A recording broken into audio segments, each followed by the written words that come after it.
Well, hello, and welcome to Gallifrey's Most Wanted. I'm Ross Aiken. I'm Old Who. My name is Melvin Pena, and I am Yoo-Hoo. And I'm still reeling. Yeah, it's a finale. So, will I swear a lot and be angry, which I tend to do on finales. So even on rewatches, I get even angrier sometimes. I dread when I have to cover the end of time for again, if I have to do end of time again, because I'll just I scream. really, I really like that one. But I And I know. really, hey, spoiler warning, I really like this one too. Um, well, we'll start. Let me start because I'm going to get some. Me and Jeff were venting because I went on the interwebs and was absolutely disgusted.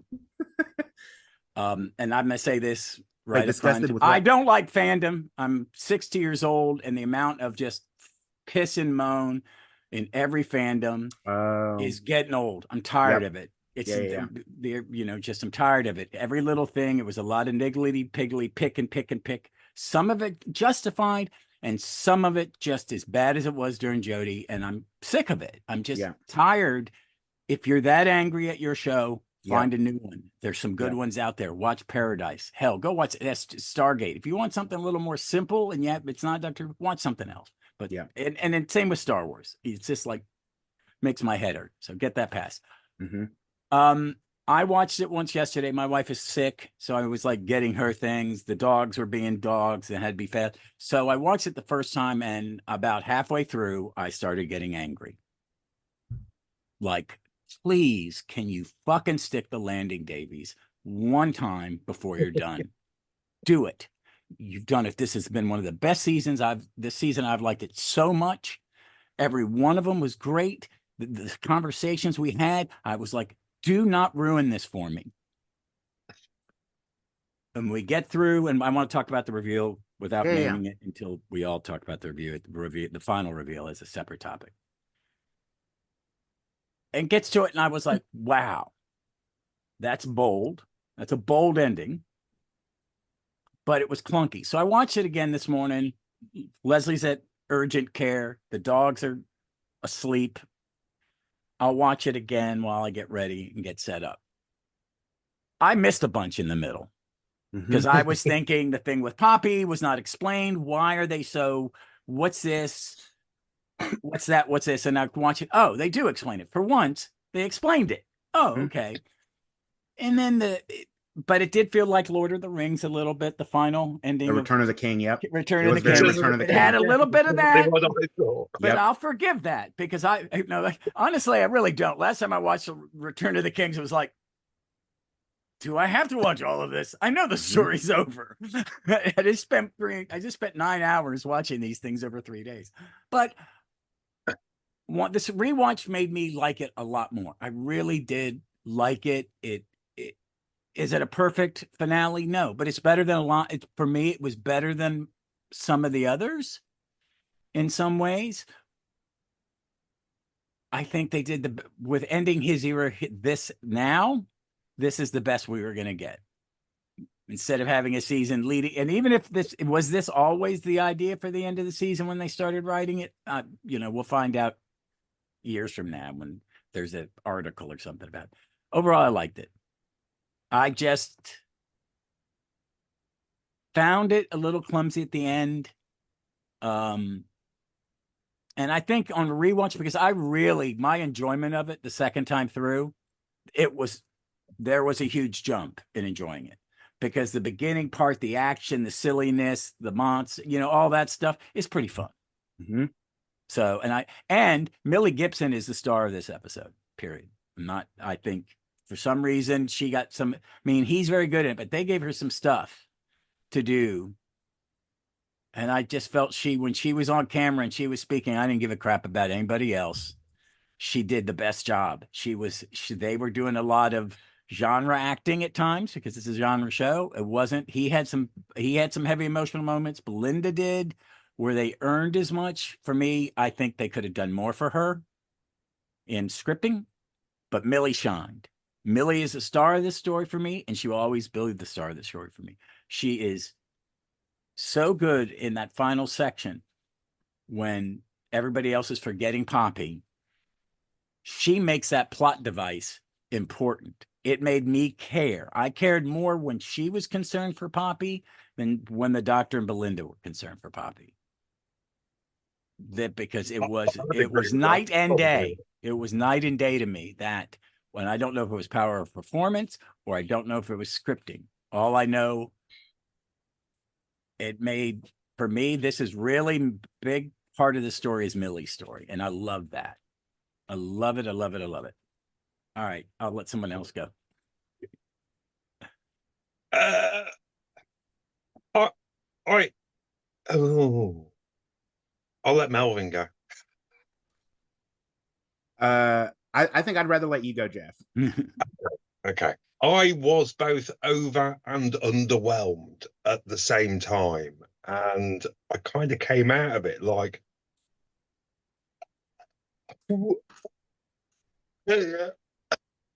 unsatisfied, I think, is possibly how I ended up feeling, because there are lots of really good elements in this story that I enjoyed a great deal. I don't think any of them had enough time to breathe enough to really land with me as the viewer.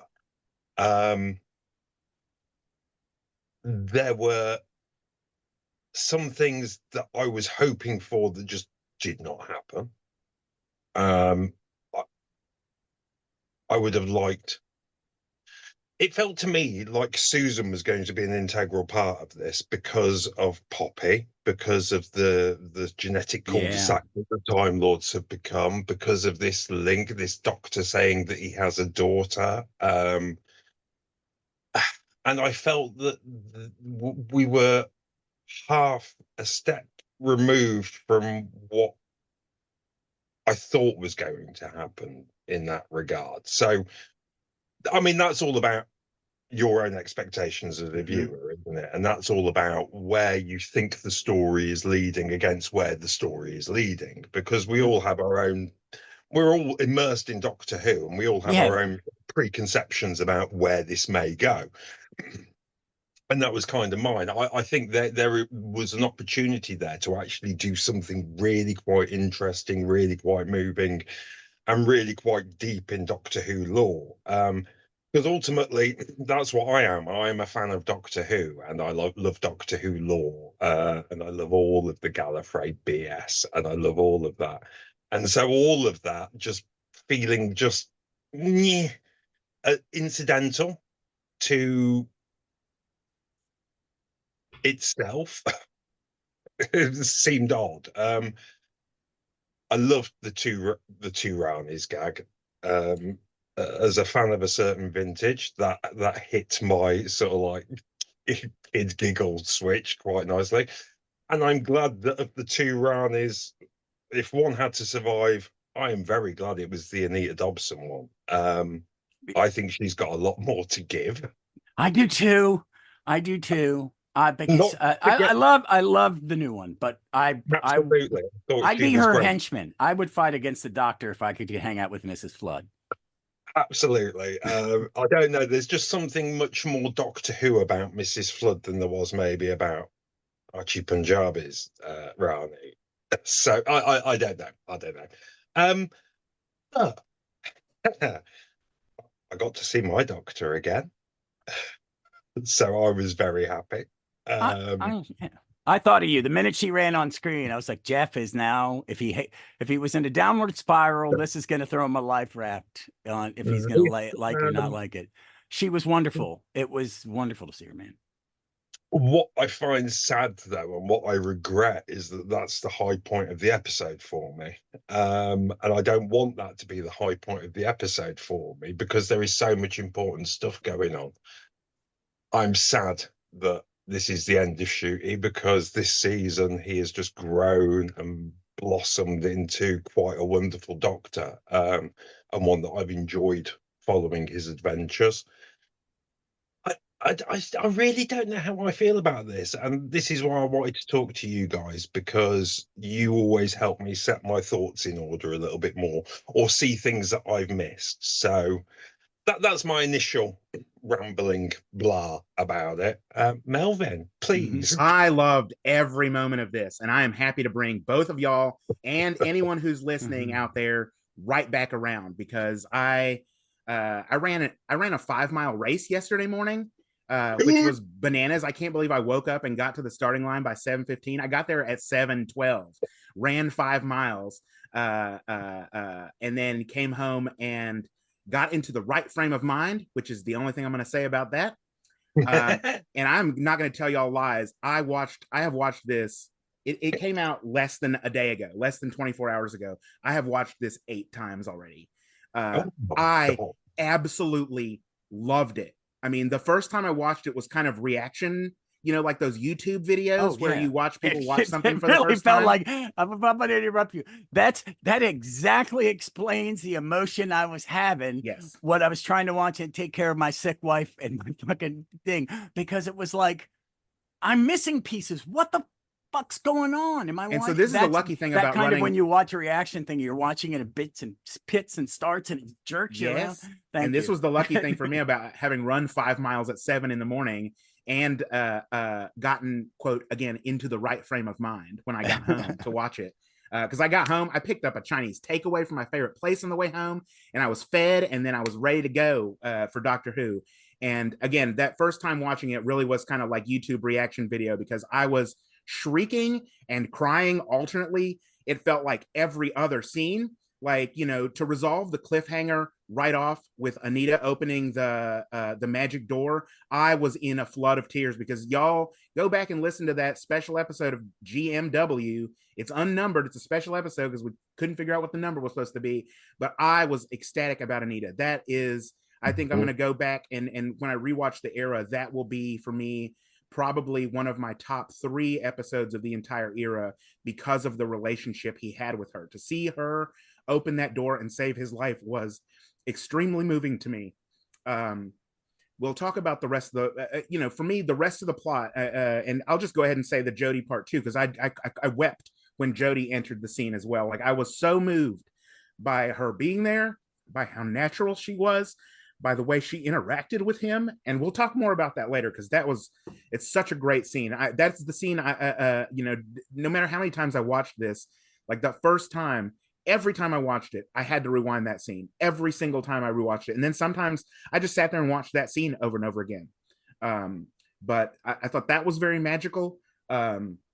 As far as the plot goes, I can see where people might be frustrated. I can see where people might be underwhelmed, whatever. I can get where you're coming from with the time to breathe stuff, but it felt to me like this was, more than anything, it was the sort of most the least Moffat-y of the season finales, in that it made the most sense.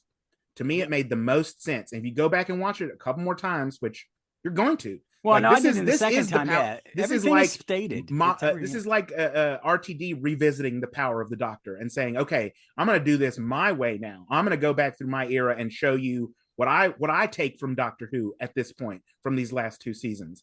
And so you do get, it's very linear. It's very, for me, it's very well put together, because you get, the cliffhanger resolution. Anita appears. Then you get, we're going to get back to Unit. And then here's Belinda, and then here's Ruby, and then here's the 2 Ronnies, and then we're going to deal with that, and then we're going to do the Zero Room to try and save Poppy, and then we're going to the Doctor's going to give himself up to reset reality by 1 degree. So, like, everything happens in sequence, and you get, again, we can talk about time to breathe, but like, I felt that every character that was important to this era got something important to do, and that really made a huge difference to me. From Anita to bringing back Ruby to giving Shirley that moment with the motorized the high powered wheelchair to Mel coming in on her scooter. Like, why did she ride the scooter? I was and then go up the elevator housewife. and then ride it into the chain? It didn't matter. It was fun. It was phenomenal. Ncuti got to have his own moments by himself. Then you get Jodie coming in, and then you get a resolution with Belinda. Like, I felt everything was laid out and everything worked, and it was sequential, because one thing affects another. This was sort of the most cause and effect Doctor Who finale that I feel we've gotten from RTD in either era. And again, I really loved it because it felt like a celebration of the era. It felt like a celebration of all of the characters. It felt like a celebration of Ncuti. So yeah, no, it all worked for me, and we'll go into much more detail about it as we go along. But it just felt like a joy to me. It felt like when Ncuti said that at the end, it's like, it's been an absolute joy. I'm like, yeah, it has. Like, did Ncuti get enough time as the Doctor? Doesn't matter. Did we get everything we wanted from this episode? Doesn't matter. Like, we got what we got. And like, the one thing that really became clear to me at the end was that the plan that RTD has in place is bigger than the plan that any of us saw. That the boss stuff, which was seated in the Star Beast, and the Susan stuff, which has been seated throughout, is part of the bigger plan. Like, it's coming later. It's coming in the next whatever part is coming. We've all been worried about like Disney Plus money and like funding and stuff like that, and not thinking that RTD's that this agreement with whoever it was with, maybe, I mean, I had to have been with the BBC, was for more than what we've got from Disney Plus, and that that arrangement, if it's over now, then it's over. Like, we're still gonna get the war between the land and the sea, but like, this experiment, I feel like the Ncuti Gatwa era, but going also back to the specials, for me, that this put a nice bow tie on these first couple of seasons into it. Yeah, I want to jump under that because I agree with what you're saying about that it was this.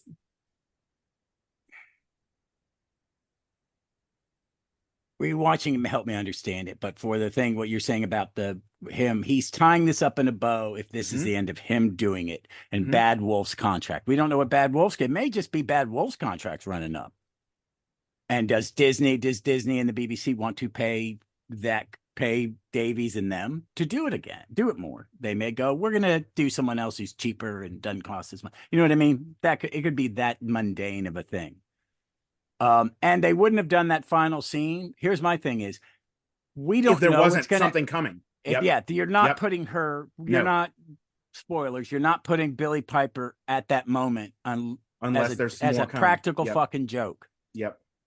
One, I did a little I Googled it. I Googled a little bit about her, and I was thinking, would this be is this a good idea? And I'm going to just put my point of view. If I'm a producer with Disney and BBC and they say, we want to bring her back, or whatever, if she had never been in Doctor Who, she would be a legitimate acting choice for this part. Yep. She is. I'm going to bring up this little trivia fact to show you how much. And we don't see her do all this because we've seen her only on television and film, right? When she did the play Yima, I think it's how it's pronounced. She did it in London, then brought it to New York. There are 6 major acting awards in the UK for stage. No one in the history of British theater, not Maggie Smith, not Judi Dench, none of them have won every one of them for a single performance. I've seen video of it because the National records it. She's doing stuff that I've never seen a stage actor do, because it's like, honey, how are you doing that 8 times a week? Because it's a really hard, it'd be a show that I would have to go in. It's a show that you leave changed, is what everybody says. It's one of those kind of plays. I think she'd be wonderful. And if she is, she is. I have my own happy thoughts of what is next, but they're not going to, he's tying up his stuff in a bow. I agree with you. That's the end. The thing of that is he's tying her stuff up, and there probably is maybe something in the works, but I think BBC and Disney have to be planning what they do, because they own the license of it. It's too good of a it's too, in the business terms, it's too big of a license to sit on for long. I'm not concerned about Doctor Who's future in any way, shape, or form. Doctor Who, regardless of conversations about viewing figures or Disney money, none of that has ever really mattered to me, because ultimately Doctor Who brings eyes to the BBC, brings acclaim to the BBC, and it's never done by half measures. Doctor Who is full force. Look how Jodie Whittaker's era looked, with the money that they spent on the cameras and the technology. And Doctor Who now is looking like a Marvel movie. So there's no lack of will for Doctor Who to do well, you know. I don't think it's going anywhere. It might change slightly from what we've been used to, and become more of a special event kind of thing, maybe for a little while. And that's fine, because Doctor Who can endure any format change, and it's done it before, and it survived, and it lived as books and as it's like the TV movie, and it's, regardless, it endures, and it's so firmly rooted in public consciousness that Doctor Who won't go anywhere. You know, it's safe. It will always be safe, even if it's not present. It's still safe. It's something that can always come back. Which is one of the existential truths about the Ncuti era. Now that it's finished, is like, we had 2 seasons of him. That is, and you know, I know that that's a modern long we're run. Getting, we're not getting enough. We're not getting, you know, whatever. Kit Eccleston had 13 episodes. Ncuti's had it's like 18 episodes. Like, but this is, like Jeff said, this is a different format. This is a different way of approaching it. That is television entertainment today. Yep. That's the rule. It is short bursts of higher quality stuff. I am one of those people, when we hear about, you know, streaming is changing everything and all that, blah, blah, blah. But during the pandemic, they overflowed us. They killed us with content. And it's hurt, and the writer's strike has hurt the industry. So everybody's pulling back. And it's not just Doctor Who. They may go, we're going to do Doctor Who, but we're going to do it on half the money, because that's what's happening industry-wide. They're going to make less or tone down how they do things. Like, well, and I was thinking about that too. Like when the first time I watched it, I was thinking about, well, this is the end of this era.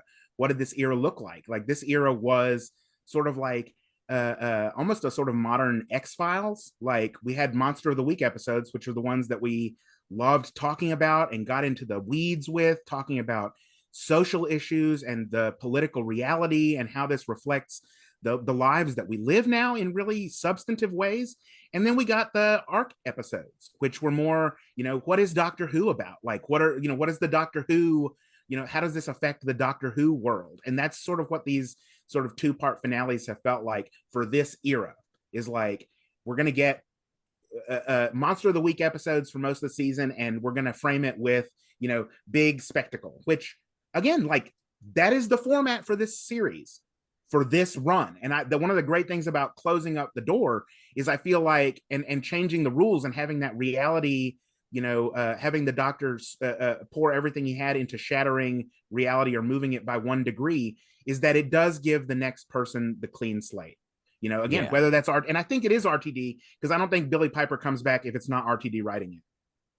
Like, and that's part of the thing for me, is like, why would Billy Piper come back to this? Is like, RTD has the plan, you know, it's still his thing. And I heard what you're talking about, Bad Wolf, Ross, but like, I feel like you know, this is the Bad Wolf BBC co-production it's been from the start. Like, Disney was the partner that gave in the bank funding and the but delivery like, system. I feel like this is, you know, because they've got still the war between the land and the sea coming, and then whatever's coming with Billy Piper, whether that's, you know, let's change the format again and do a one-off, a movie, or we're gonna like a new TV movie, as it were, or we're gonna do a series of specials like the 60th anniversary or DT's final season, like whatever it is, it's still RTD's driving the bus. But I feel like we're getting a little bit too meta at the moment. I feel like we should talk about the episode. Let's well, I mean, let's talk, kind of break it up to where the tying up of the Ronnie Omega arc, we'll talk a little bit about that, and then do the middle, and then do the very end. Well, what did y'all think about Anita? Let's just take it linear. That's what I'm talking about. The opening, the Anita coming back to be as someone said, the Dox Ex Machina. Yep. Fuck you. Anita is beautiful and amazing. That made me. She showed up and went, "Oh God, thank you," because I think we all agree she was the best thing in the Christmas special. She was amazing. Yeah, and they are so good together. and to see it, and she has to stand there and hold the door open to save reality. Yep, Just I keep love saying that. but her being a little pregnant and her peeking into the doctor's past, for me as a fan, those were the three perfect moments Those for were her incredible. to see. Yep. Matt Smith and Mark Gatiss playing live chess. chess. Yeah. That scene, that is the perfect scene for a Dalek Doctor thing, I think. Oh my God. And the way it's a perfect frame. I have to you give see props his to face. Mr. Stefan Powell Unleashed, because they actually brought in an actual Dalek to film that scene from both sides, so that it was walking in front of Anita. Oh, that's cool, because I thought that was Yeah, you thought it was archival footage, but there was actually a Dalek there. Yeah, they incredible. just did a good, but it was so perfect. Him Pertwee laying there, and they touched it up with high def. It looked really, really pretty. Is that season out in collection yet? From Day of the Daleks? What season was that? Yeah, Yes. Day of the Daleks. Yeah, Day of the Daleks has been remastered. Yeah, it's in a season 9. Yeah. So, what about you, Jeff? What do you think about Anita? I was really glad to see her back, and as soon as she opened the door, I was like, of course, because it had all been set up in the Christmas special that these doors can open. Yeah, perfect. That's very good long planning in how do I get my doctor out of this. And it wasn't a Deus ex machina. It was actually foreshadowed way back when, before this season even started. So, and that's why Moffat said in one of the interviews that he had access to the finale script when he was writing that Christmas special. She did feel a bit reduced to a doorstop, but a very important doorstop. And of course, she had her own. Her reaction when she saw the Doctor dancing with Rogue was heartbreaking, and everything. Beautifully acted. Oh, yeah, she's so good. She was so good.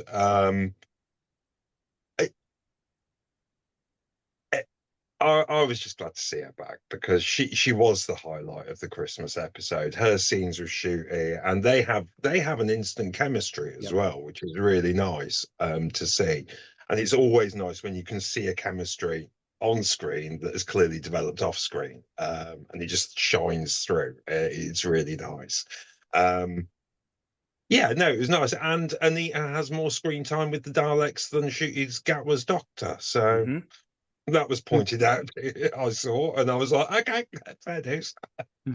My whole thing about the Anita sequence, I loved it. And again, having seen it several times, I was a little bit, I don't know if the word is upset or disappointed. I don't think it was either of those, but there was a heart, like there was something pulling at my heart to see. And I get it. Like she sort of was reduced to a doorstop for the rest of the episode, but she did have like that opening sequence. That was her vignette.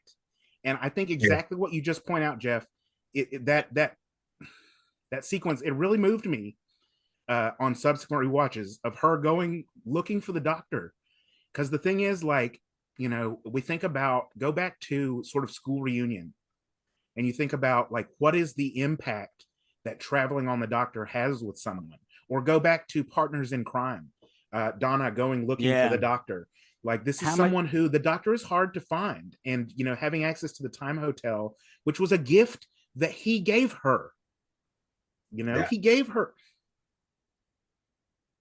But for her to see that, and it's part of the crux of the episode, like as we go through the various sequences, is that each of these companions has to let him go.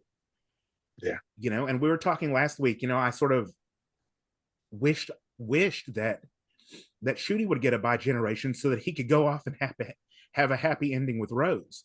But the other thing that's seated here is the magic door, because that's a direct reference to the girl in the fireplace.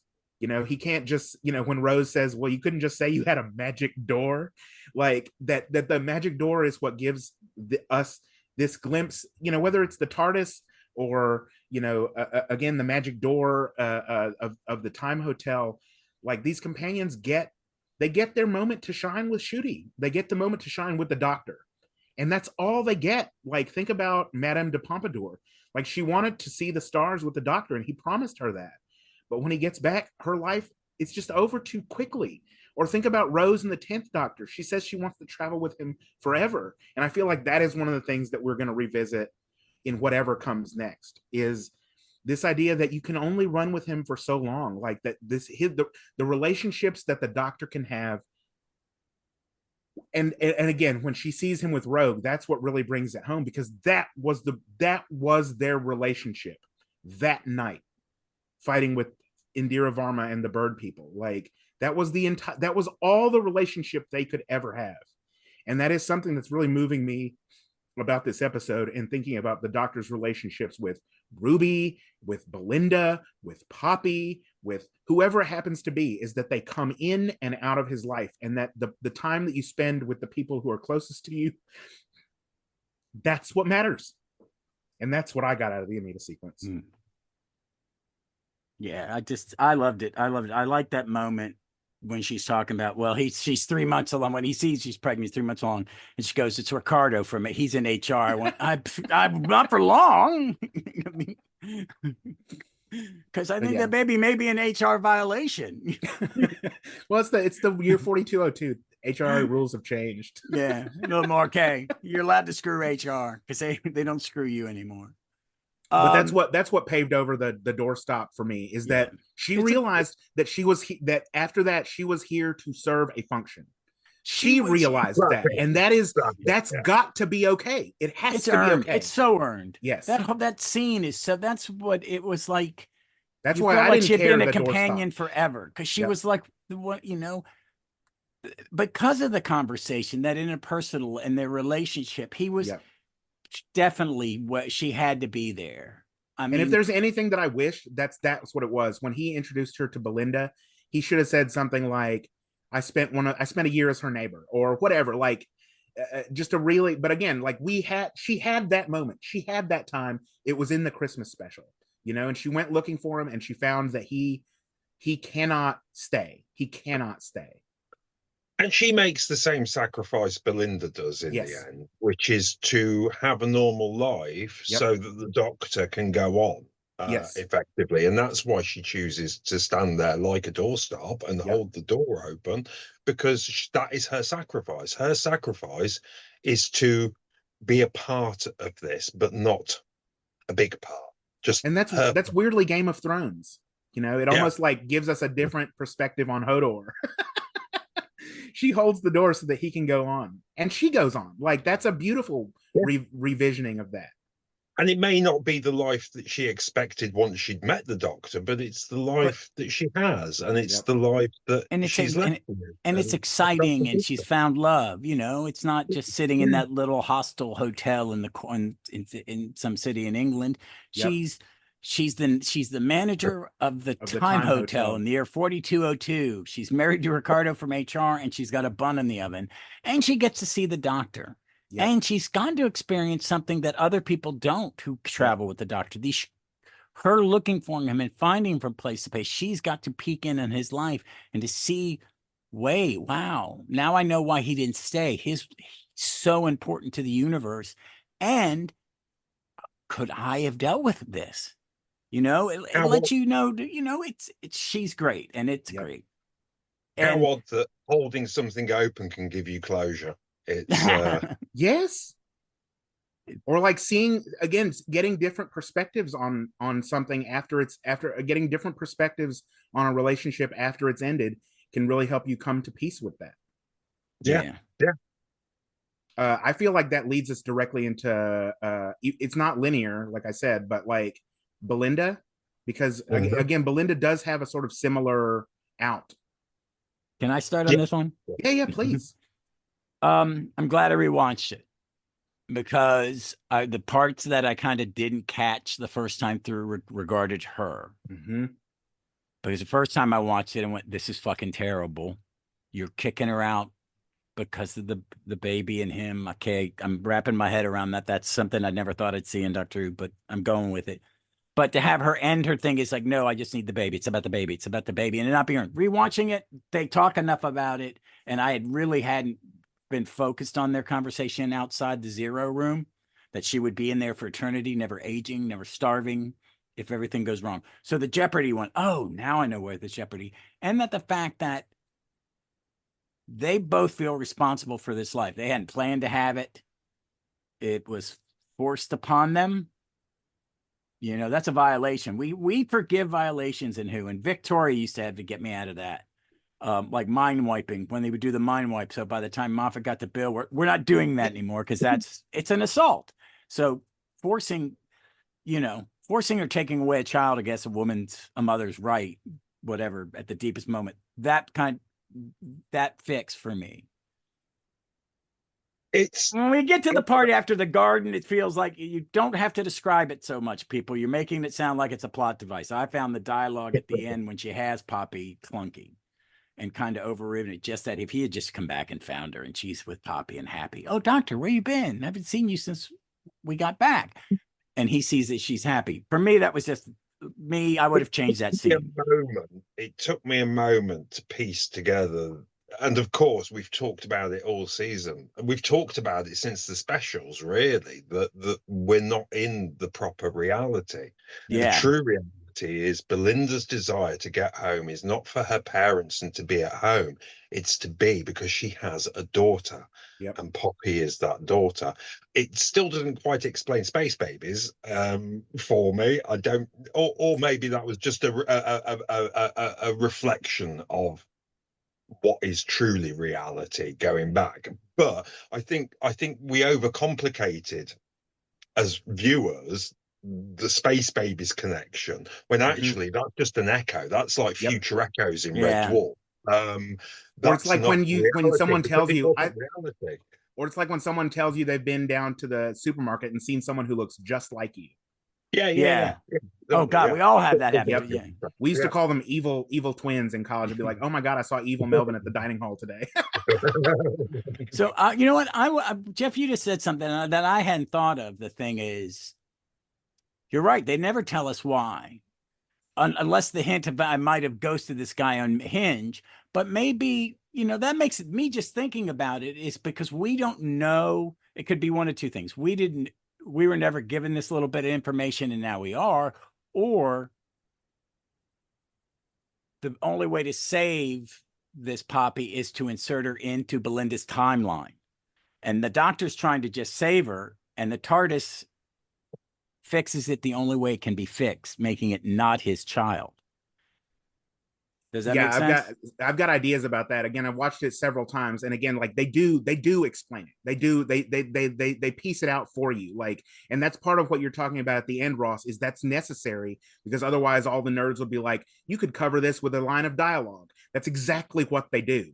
Like when the doctor puts his regeneration energy into the vortex, it's to move reality by 1 degree. That 1 degree is that Belinda always had Poppy. Belinda was always Poppy's child. But he has she to even give says up at some point in the season, very early on, I need to be back May 24th, 7:30 a.m. But the rest of it is like recovered when he resets and changes reality. And that one of the things that happens for me, it was really extraordinary to see it, because it's one of the things we always talked about in RTD1 was, oh, I wish we could have seen the Time War. Like, wouldn't the Time War be weird? And like one of the things is you really can't put what that was on screen, because what it necessitates is an episode like this, where, and anyone who's listened to Big Finish Time War box sets, whether it's especially the Paul McGann ones with Bliss, it happens all the time. Like, you get one episode where something happens and then something's changed in the next episode, and you're a little bit off guard. That's happening constantly here, because Ruby kisses the baby and gets rid of the wish world. Then Doctor Who kisses the baby and gets rid of wishes. Every single time this happens, reality changes. And then, it starts to shift again, so that Ruby is the only person, and it's because she has lived through alternate timelines that for some reason she is at the center of this storm. Not only that, but because she is also a baby who has been lost in time. And she says that towards that was the a end. Nice bow. I love that bow. It all wraps up. And so what you get as Poppy begins to fade, and that scene, I don't know, like after the first several times watching it, that moved me so intensely, even though nothing Like it's so subtle that they are Belinda and the Doctor are handing The folding? yes, It's and smart. finally Ncuti washes his hands of Bravo. it, which almost broke my heart because Poppy was fading from them, and it was Yeah. only Ruby who could see that. So like again, Yeah. it was really moving to me that, you know, we did get to see sort of something not dissimilar to the, and I think one of the reasons I think this is called the reality war is that you have to see the consequences of that, Yeah. of reality shifting and it changing constantly. Like it changes constantly in those last few episodes. And Anita even says it when she brings the Doctor in at the beginning. She's like, this has happened hundreds of times. So like the question is for the last episode, how many times did Ncuti and Verita go through and the disabled camp? Like how many times did the dispossessed, like how many times did they have to relive May the 23rd? I want to. It's almost terrifying, but like that it changes every time a little bit. Like, and then that is what we grasp onto at the end. That's why we have such a shifting view of what's happening, and why Belinda's relationship to the Doctor and Papa. She even says it at the end. She's like, I feel like I'm forgetting something, because there are things that happened in their travels that no longer happened because Poppy wasn't a part of the previous episode anymore. Like, Yeah. it's so it's really shifting sands of reality. But now you bring that up because I like what I like, and I think it's one reason bringing Jodie in for me as Yes. a nerd is since Power of the Flux season, the universe had been contracted. There was damage. She didn't reset it. She just stopped it from getting worse. You remember they make a point to like, Yep. well, Yep. it's damaged. And I think we may have in conversations last season talked about, or I know I've had conversations with people online going, is the universe fixed, or are we getting something? So I think a lot of that has to this Doctor having to give up family again. Yep. I mean, that's definitely him going, I'm going to have to give up my life. And then we see that he doesn't get at least keep Poppy as a daughter. Yep. But he remembers her. He remembers that in one timeline, she was his child as well. Yep. That's a big sacrifice. And having Jodie's Doctor come in because he's about to fuck up the universe again. I see why she got pulled in, because she was doing it at the end of her life. Yep. You know, and they're doing the two things that they do. Bring it, fix it. You know what I mean?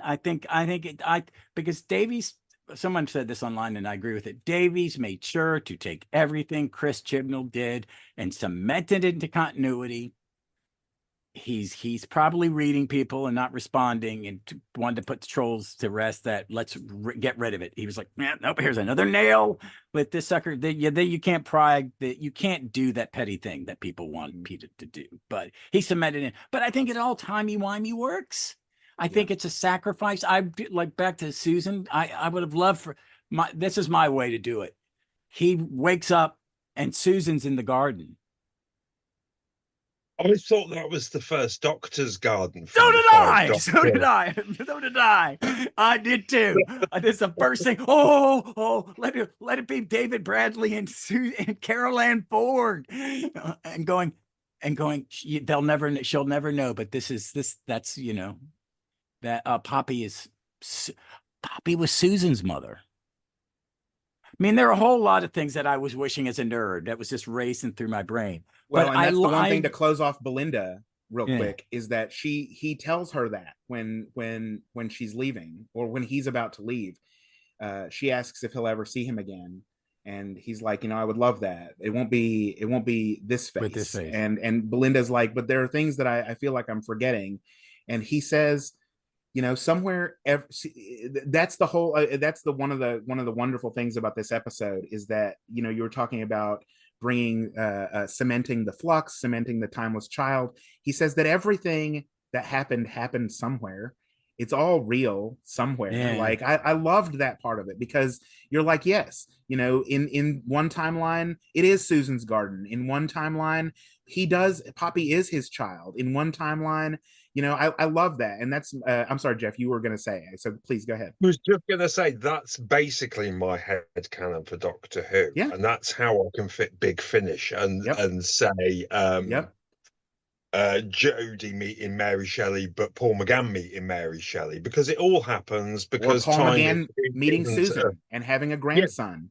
yeah, It all exactly. happens somewhere. It all happens because it happened. So Yep. it's happened.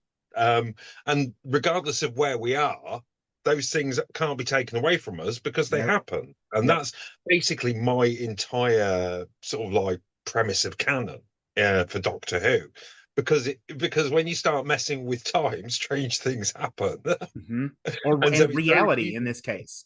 Yeah, yeah, exactly. And there's that sort of infinite choices theory of multiverse stuff where basically every single choice every single individual ever makes shapes a new reality. Yep. And I some, knowing that and knowing what Doctor Who is, I find that quite easy to just go, yeah, perfect.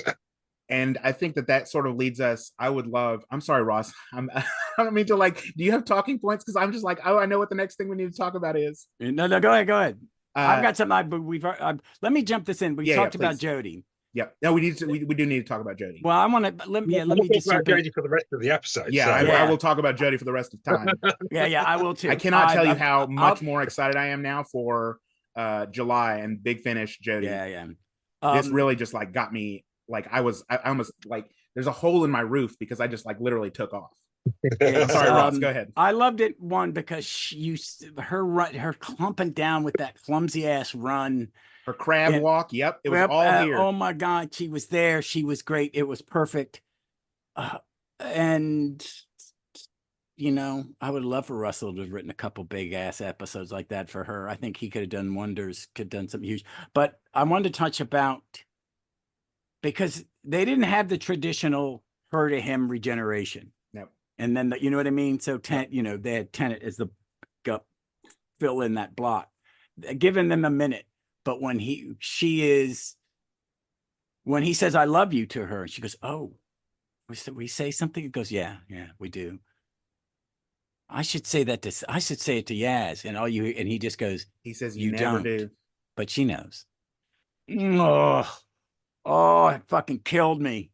That is perfect writing, and they were great in it. It did exactly what it's supposed to do, is show you what a loving doctor he is. People complained he cried too much. I like that he was emotional. I really like that.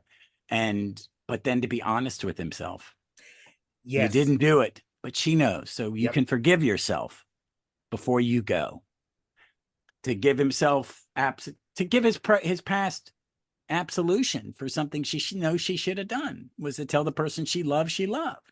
It's wonderful. And comfort for not doing it because he understands why he didn't as well. How telling someone something honest and then tell them, but it's okay, is the best thing in the world. That's what that's why cathartic emotional people are good for you in your life, like the doctor, and this doctor especially, is I can't fix it, but I can help you heal it. And they're different things. And I like that. And that was it. If it was just for that reason she was in the episode, and other the fact to make us all squeal like kids, fine, I'm great. It was awesome. And she is perfect. She was perfect from the minute she fell through that subway car, that train car, to the minute she walked out on that cliff. And I appreciate and Ncuti knows. I think he has to, talk to her that you got attacked, lady. I got attacked a bit. Because he's not on social media much. I mean, I don't think he's on it at all. I think a lot of celebrities have just passed, or if he is, maybe it's his press. Posts all the time. Does he? He is chronically but online. I'm just saying a lot of celebrities have stopped. He's on Instagram. He posts literally all the time. Okay. Well, Instagram's kind of it's safe. But here's the point. He shouldn't be. None of them should ever be on it, because they get attacked. It's not a healthy place for them. If I was an agent of a star, we'll put out press releases for you, but you're not to be on social media. These people are pieces of shit, period. Because it's not a healthy place. So, I mean, I like Blue Sky. It's much healthier for me, but it's not a healthy place. And, she got beat up. Luckily she didn't get to her, but he may be thicker skinned, but I just love it. I love that moment. She definitely heard it. Yeah. Jeff, what about you think about Jodie? I mean, that's a huge question. I mean, in this episode, it. I said earlier, it's the highlight of the episode for me, and it is because she was absolutely my doctor, and I think she always will be. She holds a very special place in my heart. So I won't lie, there may have been a tear or two when she turned up, just hearing her voice again, and just she is effortlessly the doctor. And she was the doctor that he needed, and she needed to see him as well to make both of their doctors feel complete, I think, actually. And I think she was absolutely the right doctor to come back for shooting, 100%. Because she has that, yeah, just a different level of understanding, because and it sounds trite to say, but because she is a female doctor, but there is a different understanding. There is a different understanding that comes with a female doctor. I think one that I resonate with. I've got no qualms about strong female leads in things. That's never been an issue for me, and that's part of why I love Jodie so much. I just think they had a really good chemistry together. I would love for it to be more than just a time crash-esque meeting of two doctors. And I was kind of thinking, oh my God, can I just imagine these two going off on adventures together for a little while, please? Jeff, Can you I just 1,000% can. Big finish. It doesn't even matter. Like, you 1,000% can imagine that. Because absolutely reality keeps shifting. You just, there's always something about doctors meeting doctors that, because I as a kid I got the Five Doctors, and that was my first encounter of a lot of those doctors as well. Anything pre Tom Baker was new to me as a fan at the time of the Five Doctors. So seeing doctors meet doctors is always a giddy little thrill. I like when doctors have friction together, but I also like when doctors work really well together, and these two work really well together. Yeah, it's just such a beautiful moment before the inevitable, and that was the space where we got to breathe and let it sink in that we were about to say goodbye to Ncuti, that we're about to say goodbye to an era, that we're about to see something none of us expected to see, I don't think. Yeah, no Despite shit. rumors that have been floating around on the internet over the last week or so. Yeah, just perfect moment. Could I have seen Susan there in that scene? Maybe, given her appearance in the sort of preceding the finale episode. Well, the peri-penultimate, was it? The pre-penultimate? Anti-penultimate. Anti-penultimate, that was it. Thank you. Because I can't remember the whole name. The Intergalactic Song Contest. There you go. But Jodie, I can't fault it. I can't fault it. And she looked so good in that console room, even though she didn't like it. I do. I was hoping that she would love it, but I did love that she made the bigger on the inside joke in a way that it's never been made before. It's like, this is a room known for its bigness. It doesn't need to be bigger. Yeah. Well, I mean, I think that had to be something on the internet too, because even I think I said something when they did it. It was like, it's awful big. I mean, does it need to be that big? But what I like too is that the reuse of the line, oh, you've redone it. I don't like it. Jodie, for me, I was again, I watched this scene more than any, like, I just kept rewinding the scene over and over again. And when something hits me in that way, much like just seeing Anita, like, because I had watched that sequence from the Christmas special, that's the, like, for whatever, like, well, obviously for the reasons, like, I've talked about them on that episode, but like, I rewatched that scene over and over again, and this is the scene I rewatched over and over again in this episode. And so for me, when I notice something that way, when something hits me like that, I have got to puzzle out why. And y'all have both put a number of pieces on the board that like gel towards where I'm going, which is that it was the perfect Doctor to appear. It was the perfect interlude between Doctor Who adventure and the closing of the era. When you think about it, Ncuti came into the world, like, one of his first things that he did was to comfort the third David Tennant Doctor, was to comfort him, to give him a hug, and let him know he was going to be okay.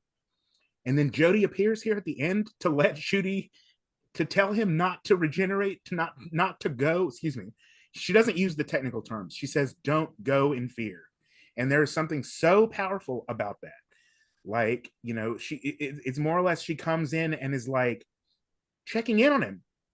Like, look, you had a good run. You had a great run.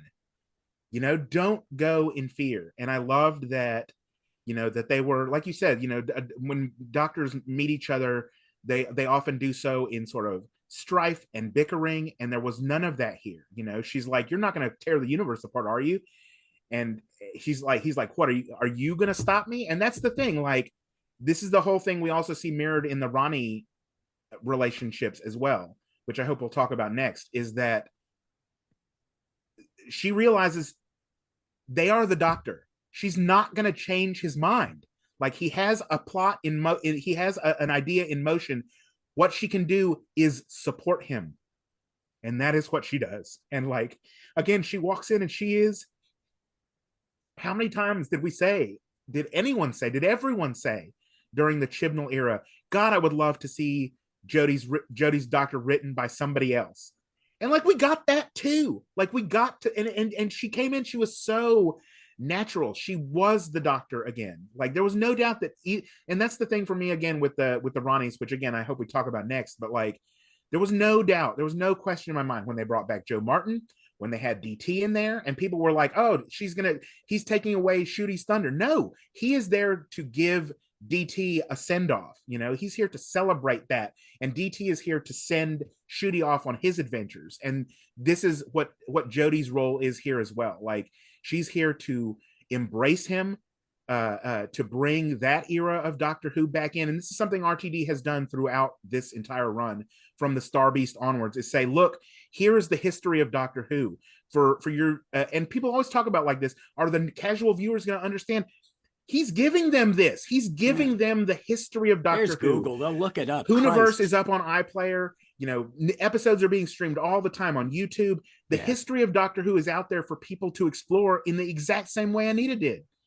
And now he's brought Jodie back. He's brought Joe Martin back. He's saying, here's Doctor Who. Go immerse yourself in it. Yeah, I agree with you 100%. That's my on thing that. about Jodie. But the complaints incredible. about the bringing Pete stuff back and even bringing back Omega and blah blah blah. Yep. It's I had to learn through Doctor Who magazine in the fucking 80s.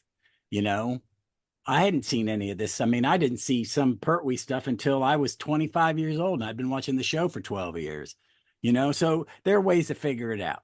Yep. They'll enjoy it. I mean, Victoria didn't want to watch old Who, and then I told her how commando, guerrilla television it really was compared to what we grew up on, and it made her go, they did that in a week for $2,500? Yeah. And she got hooked. She just had to put it into perspective and learn. So I think this is a good thing. Bringing some of them back, how they brought them back 100%, but using them, that's fine. I liked Omega in this, and I personally on the Omega part, I liked that he was taken out of it very quickly. Yep. We definitely need to talk about the Ronnie's schemes. Yeah, let's and Omega. Jeff, who wants to go first? I'll go last. Yeah, Jeff looked like he was about chomping at the bit. Omega looked better than Sutek, I thought. So the giant desiccated fetus baby, like, oh, it's so weird. And I kind of like the fact that he had become what everyone had made him to be, basically. Yeah. That's not the Omega that I grew up with, not by any stretch of the imagination. Where's the helm? I don't have a complaint about him being made into this Titan at all.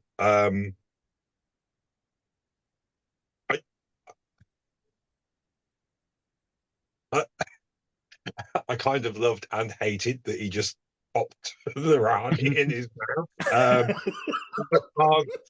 Can't quite put my finger on. No, but the best thing about that was that her last line was, "Actually, I think you'll find," and I'm like, that is such a troll of Doctor Who fans. Yeah. And the idea of this god of the Time Lords going around eating Time Lords. Very new adventure novel. My only complaint is that he wasn't exiled from Gallifrey. Look, sorry, this is a Doctor Who podcast for Doctor Who nerds, and I've got to let my nerd flag fly just for a moment. Give me this. You're actually, I think you'll find. He wasn't. Well, actually, here's where I get gobbled. He wasn't exiled by the Time Lords. He wasn't feared by the Time Lords. He was trapped in the creation of the original black hole, the Eye of Harmony. However, time is shifting. Time changes. Yes. Reality changes. Perspectives changes. And so it's feasible that Omega, who has been trapped in this underverse, has become this god that was exiled. Yeah, because by he the does Time. actually say that, doesn't he? Mhm. I have become. Yes. Yes. So that's So- a better way. Because I was trying to do headcanon while I was watching it. Go, did he? That's where he ended up after Amsterdam. Well, this is it. This is it. Yeah, you're then having to kind of rewrite what you know of Doctor Who history, and then Well, think. Arc of Infinity, hang on you a use minute. it. So I can't remember. I can't remember exactly what happens in Big Finish's Omega or in Yes. the Gallifrey Gallifrey Intervention Earth, So we'll have to or go back the to them. Benny Summerfield. It's a long time since I've listened to those. So, do you know what? Doesn't matter. That's absolutely fine. It doesn't matter. It doesn't actually matter. And Omega, and Omega. What I did like was they brought back his symbol from Arc of Infinity. Thank you That was very very much. cool. I love seeing that giant seal of Rassilon, and then when it flips over and becomes Omega's symbol, that's like, oh, that's quite ominous. and then it's all the TARDIS. Yes. That it's all the fucking TARDIS. Well, at least Because she goes, at Doctor, least you didn't ask me where your TARDIS is. At least the Yeah. part of it was past the threshold. Yeah.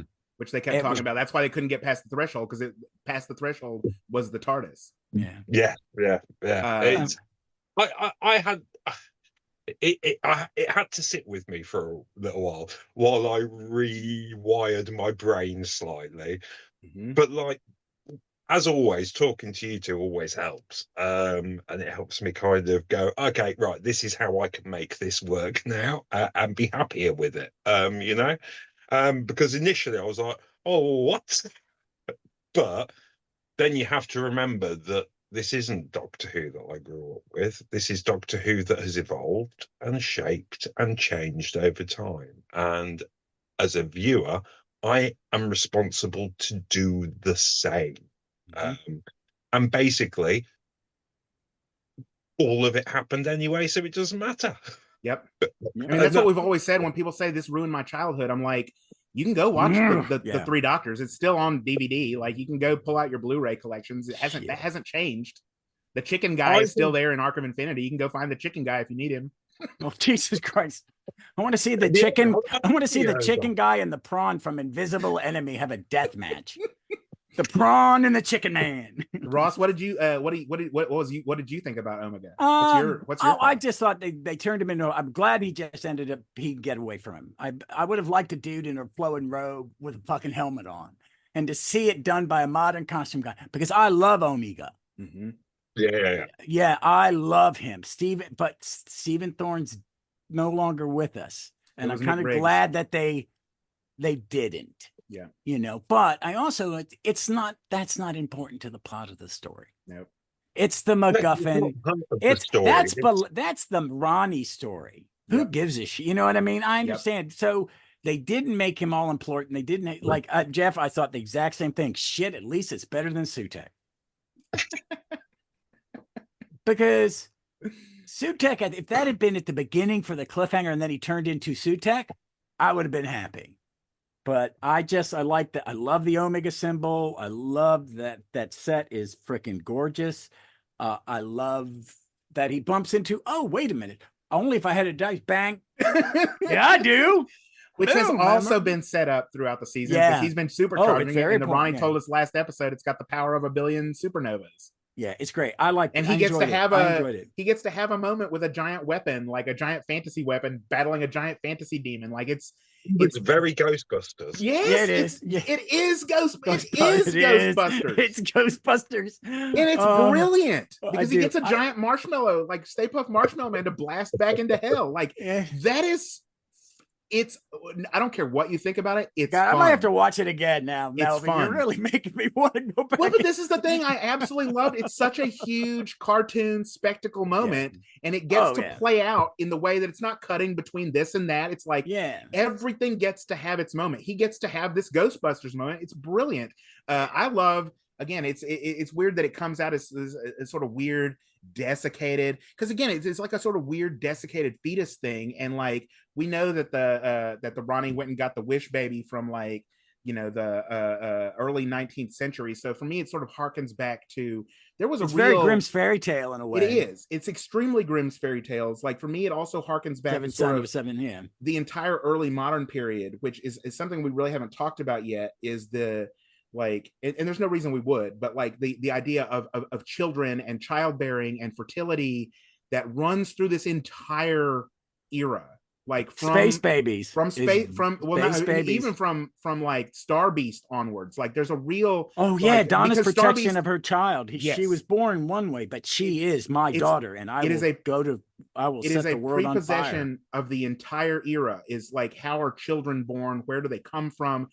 Who cares and nurtures for them? And we talked about paintings a little bit in the last episode. And for me, like everything with Omega he kept wanting to eat, like the Time Lords. He wanted to eat the world. Like it just brought to mind. I kept thinking about Goya. Baby's hungry, man. The big, Goya giant desiccated fetus of Saturn devouring his son. Y'all know that painting? Like that really ghoulish painting. Like I just kept getting that vibe over and over again. It's here we've brought.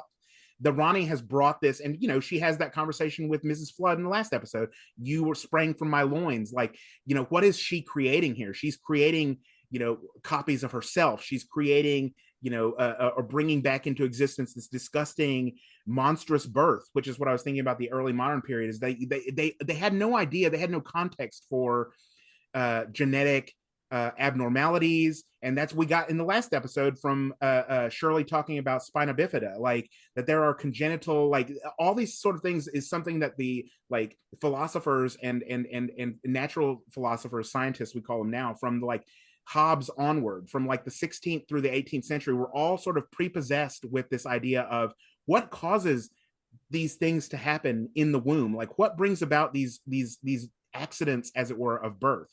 And I feel like that's sort of an underlying theme here as well, with that weird, having Omega come out as a sort of weird, desiccated, already dead and rotting fetus baby. Like it's just so bizarre in contrast to like the Wish baby or Poppy. And like, again, all this stuff is just in the air. But yeah, I loved the Omega for that. I loved Omega for the Ghostbuster stuff. I just thought it was fun. That's my thing about Omega. Well, I'm gonna talk about that. There's still in my head. My thoughts on getting the Ronnie out of the story. We need to talk about the Ronnies also. Sorry. So here's the deal. I love it. I'm a Bond fan. I love comic books, and the bad guys always start spewing shit when you know what I mean. This is my master plan. Oh, I'll raise this god and control it. I thought it was perfection that she goes zoom, is about to do her monologuing, and Omega just goes chomp. Eats her, and then her predecessor goes, peace out. Boom. Thank you. Time ring. That I liked it. I kind of liked it. I hope they find a way to bring back these Ronnies on Big Finish. Yes. Big Finish. Yep.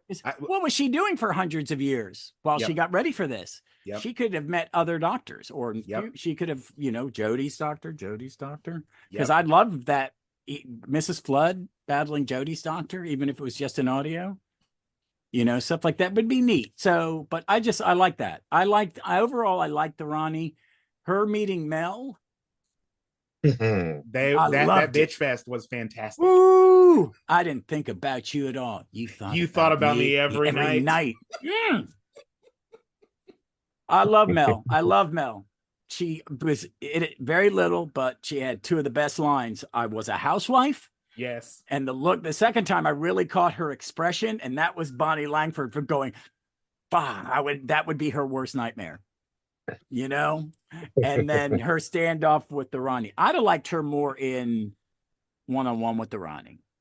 But she got her moment. That would have been, she got that moment. Yeah, she got it.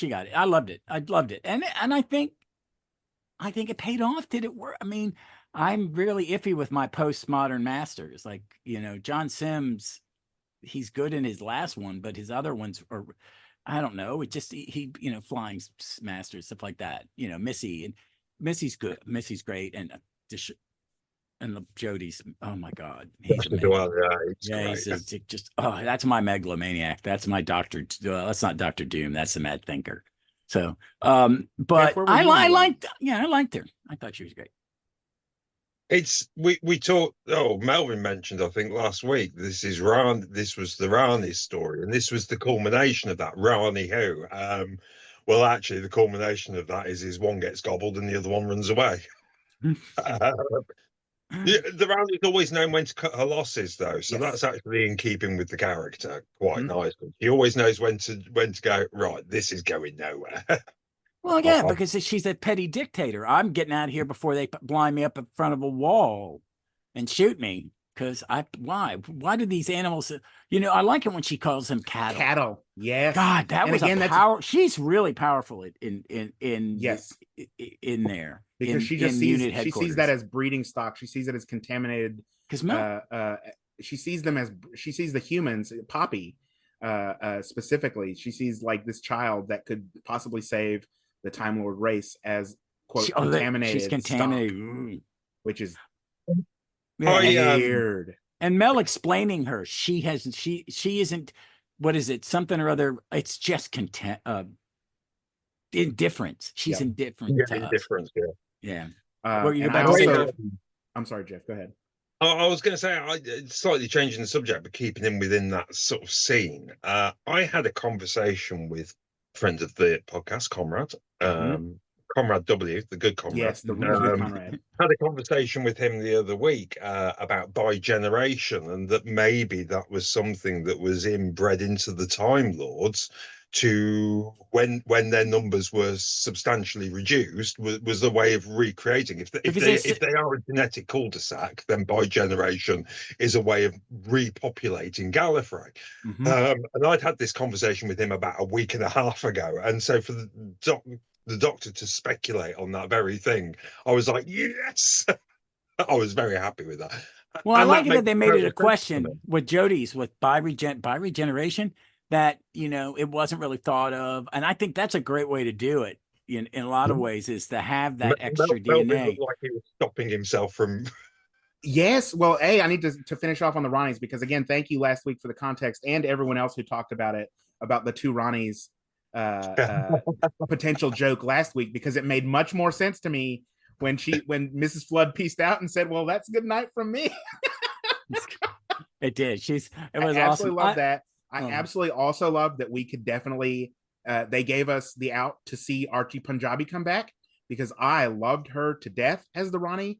I loved, again, I think both Anita Dobson and Archie Punjabi gave so much life from minute one to the Ronnie. I think both of them excelled as this character, as two different versions and we always thought, and we sort of thought that the Mrs. Flood might betray the Ronnie, but again, they're on the same page. They have the same plan.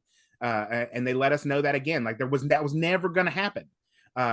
But they do say towards, when the whole Omega thing is happening, that the Archie Punjabi Ronnie says, no, whatever you say, he is alive. If he's in exile, that means he is alive. And even if it means I have to harvest his DNA to grow more Time Lords, if he's out there in the Underverse, he is alive. So I'm like, well, what does it mean for a mad god, weird fetus baby from the Underverse to eat something? Like, doesn't mean anything. And the Ronnie is like a weird Time Lord scientist. More than likely, she finds like that the inside of Omega's stomach is like its own weird palace of weird things that she can find to squirrel her way out again.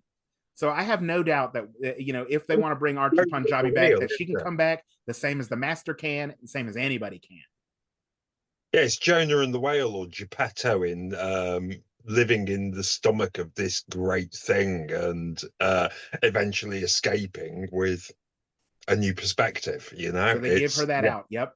But to get to what I was holding my mouth about, because you were, that's exact. I wanted to talk about that too, the bi-generation thing.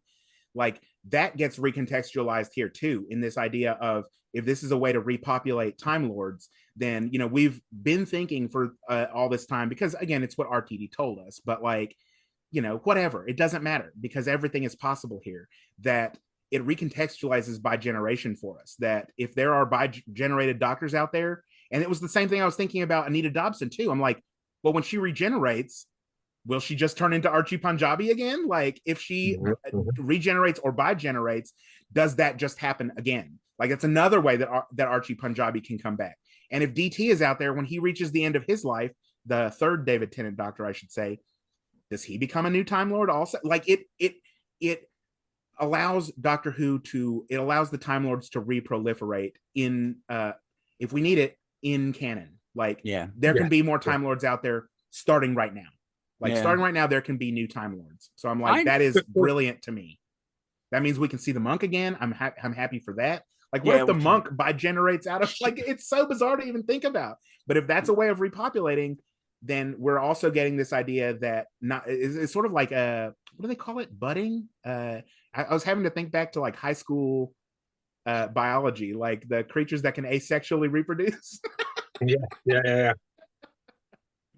But that's what I was excited about, is that there can be more Ronnies, there can be another Archie Punjabi Ronnie, there can be more doctors, there can be more Time Lords. Like, that this is, you know, we even saw it going all the way back, and it recontextualizes the DT hand also. You know, the first David Tennant Doctor, when he had his hand cut off, that it can regrow a new Time Lord. Like, this is just an extension of ideas that we've already seen. And I love it, because it allows us to say, there, you know, we may not get Gallifrey back, but there are going to be Time Lords. We're going to see them again. We can see that we can have them whenever we want them. That's what I was excited about. So what else do we do? Well, I just want to skirt on something very quickly, because we've talked about Millie Gibson and Ruby. And the one thing that really leaves a bit of a sour taste in my mouth is that she, again, we don't know the plans for the future. There is clearly a bigger picture unveiled to us about the future of Doctor Who that we're not yet privy to. But I feel like she's been left with PTSD, multiple conflicting memories and stuff. And I want there to be some sort of care package for her, or something, some closure, because she is so intricate to this episode. More so when I was watching it the first time, it's like, God, she's the anchor, man. She is the glue to the story. She's the one that sees what everyone else doesn't see, and that she was traumatized where she can see everything. She can see things others can't see, but she couldn't see that the person in front of her was fucking abusive. You know, and then that what she does with the power to save the world is to save him. And when is it Susan Sue Twist, who builds the Zero Room. Isn't she the one who said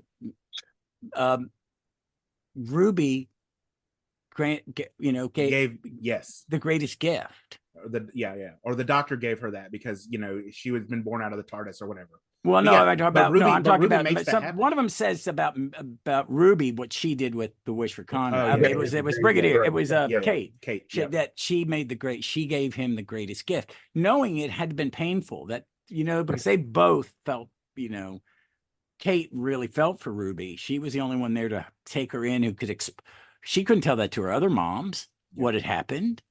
You know, because how do you explain that to somebody that, you know, and if you'd said that to her other two moms, he wouldn't have made it to the Ronnies, because those two women would have dragged him behind a car, you know, I mean, and Cherry, I don't care, I'm old, I'm driving the getaway car. I mean, those three women would have killed him and thrown him in a dumpster, I think. Yes. Because there is this thing about Mother, you know, Belinda's like that.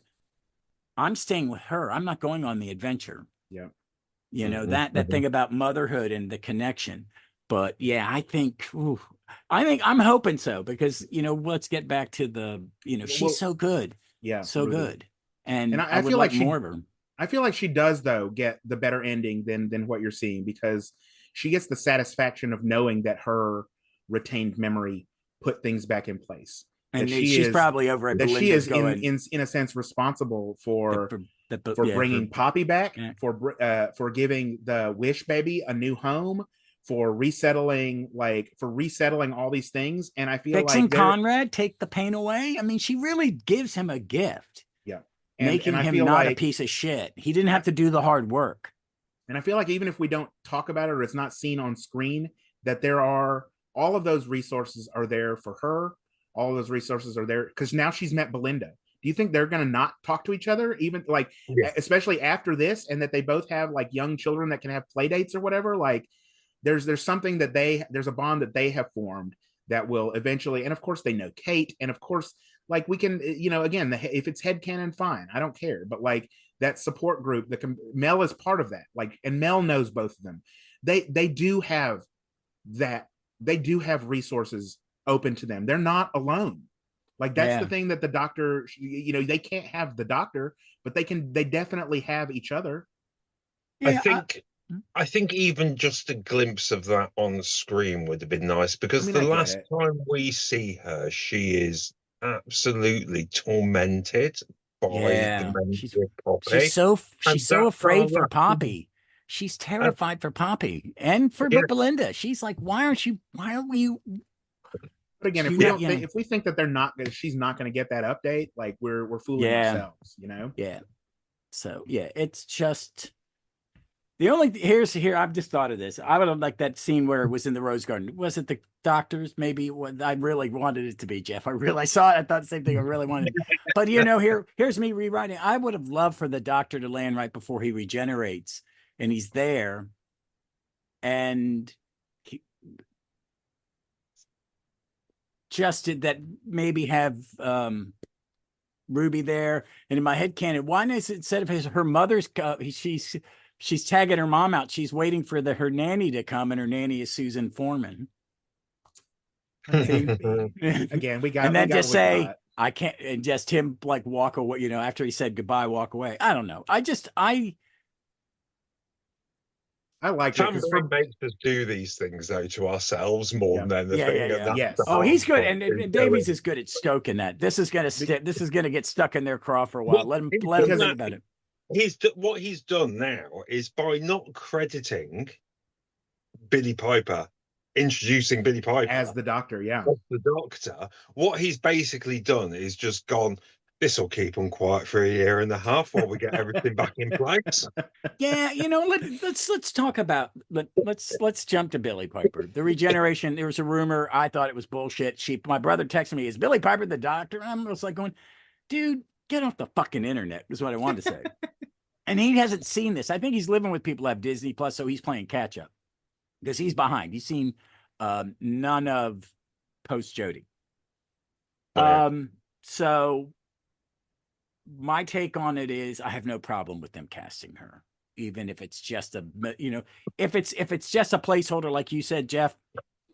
I have no problem if she is a specials Doctor, like you said. I would welcome her as the Doctor, as an actor, with no problem.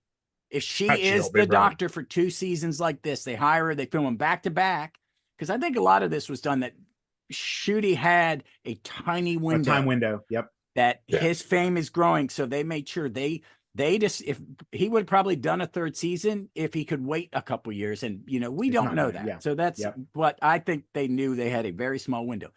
And here's the thing with Billy. She has done television, and she's done genre television. She will stop the artsy stuff that she did art. She did Doctor Who. She went to theater to prove she's an actor. She has been the lead of more than one television show, one a comedy, and one the mistress, a soap opera, mistress of the Diary of a Sex Worker. Yeah. And then she was Secret Diary of a Girl. Yeah, that's it. And Penny Dreadful, which she is amazing in. That is a really good genre show. Very well made. So she can do it. So why not? That people are going, she's too big a star. She's not that big. I hate to say it. She's a big star, but she is a big star in England, somewhat of a star in America, but she's a huge theater star in both countries now. I mean, that's where she gets most of her credit, is when she walks out on in a real state. I think she'd be fine. I think she would be amazing. I think she'd make good choices. And I just also like that they went from a woman that they went back to a woman.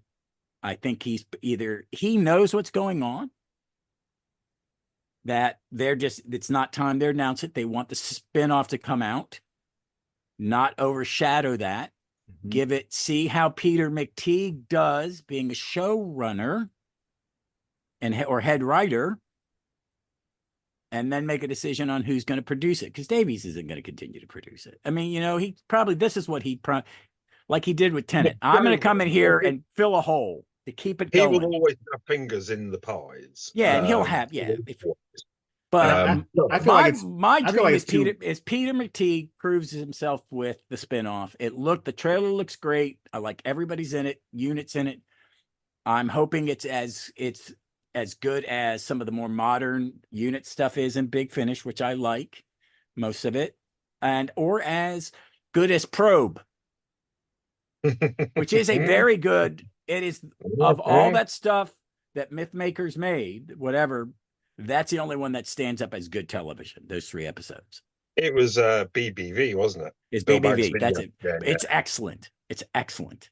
It is so much better than all that other stuff. But that, I think she'd be a good choice, and I love it. And if it's just a middle finger, I'm good with that too.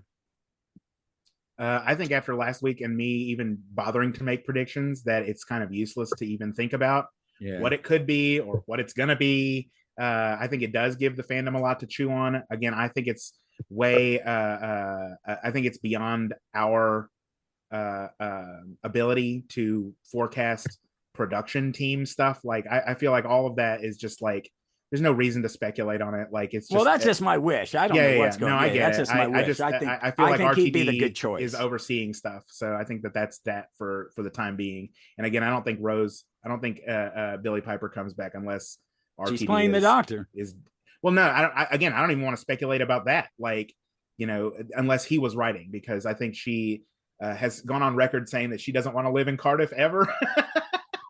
So whatever she's doing, it's going to be, I feel like it's going to be of brief duration, but it will be spectacular, because I totally agree. Like, obviously, she doesn't need me or any of us to tell anybody that she's a great actor, because she has proven that over and over again over the last 20 years. Like, she's incredible. She can lead a cast. She's obviously can lead a cast.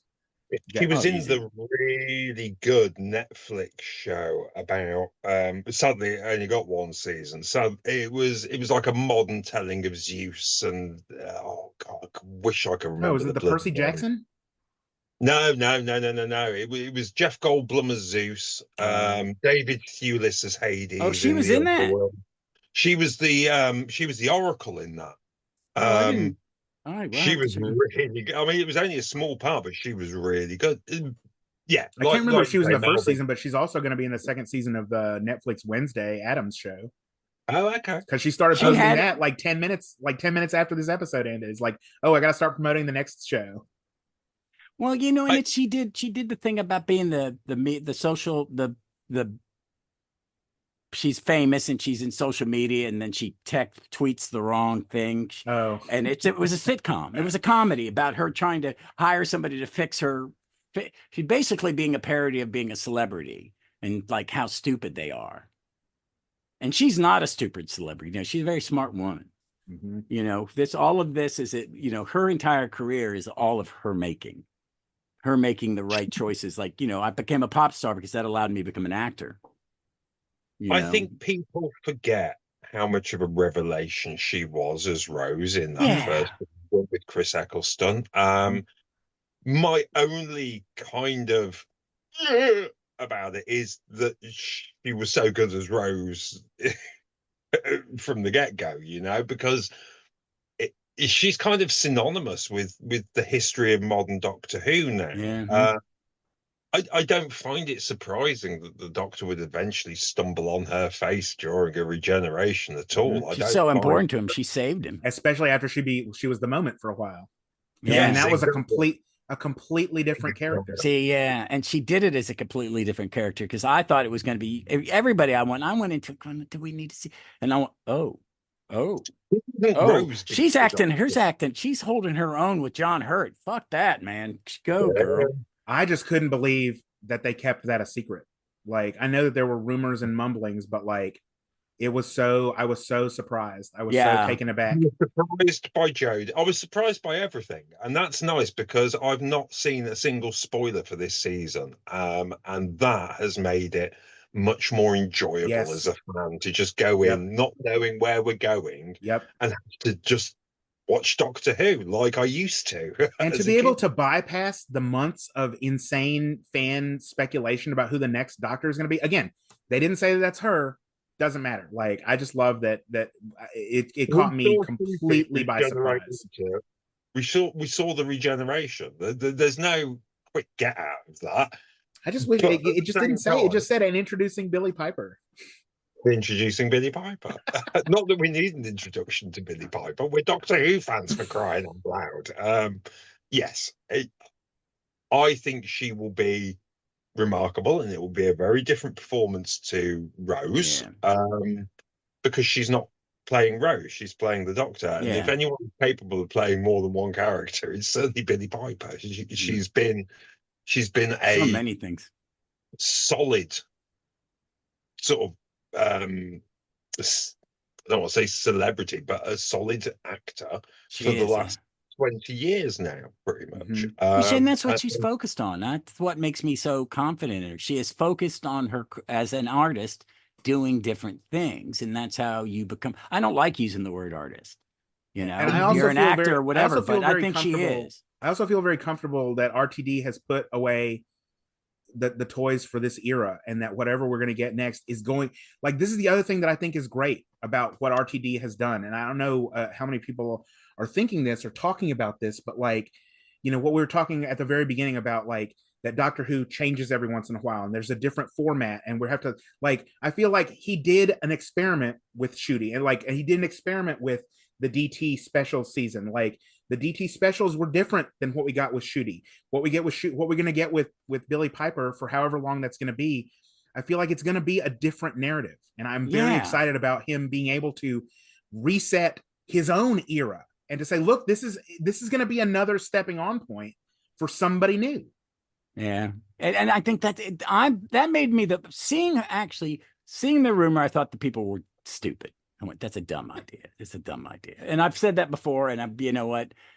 Davies this year decided all those dumb ideas. It's Susan's coming back. The Ronnie's coming back. He's just, doing it. Billy Piper's coming back. Yeah. So it's, it makes me optimistic that there is a future, because she is not, you do not use Billy Piper as a practical joke.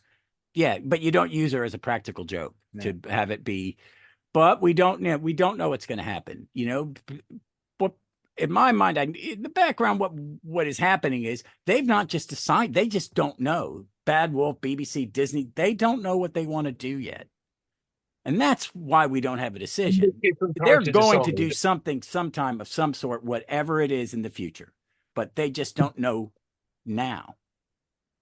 Or they know and they're delaying the announcement because they don't want, they're going to wait a year, 2 years ago, and we're back with Billy Piper, blah, blah, blah, blah, blah, blah. We've got everybody's schedules worked out. We're going to do 2 years, and then you're not going to, because modern television is going to be short bursts with gaps, because they're going to select different things in different slots, so not to overload streaming. I mean, look how long the wait has been for Stranger Things season 5. Yep. It allows the actors to go do other things. Here, go do something for 2 years. They literally have all qualified for their AARP card now. Like, that's the American Association for Retired Persons, Jeff.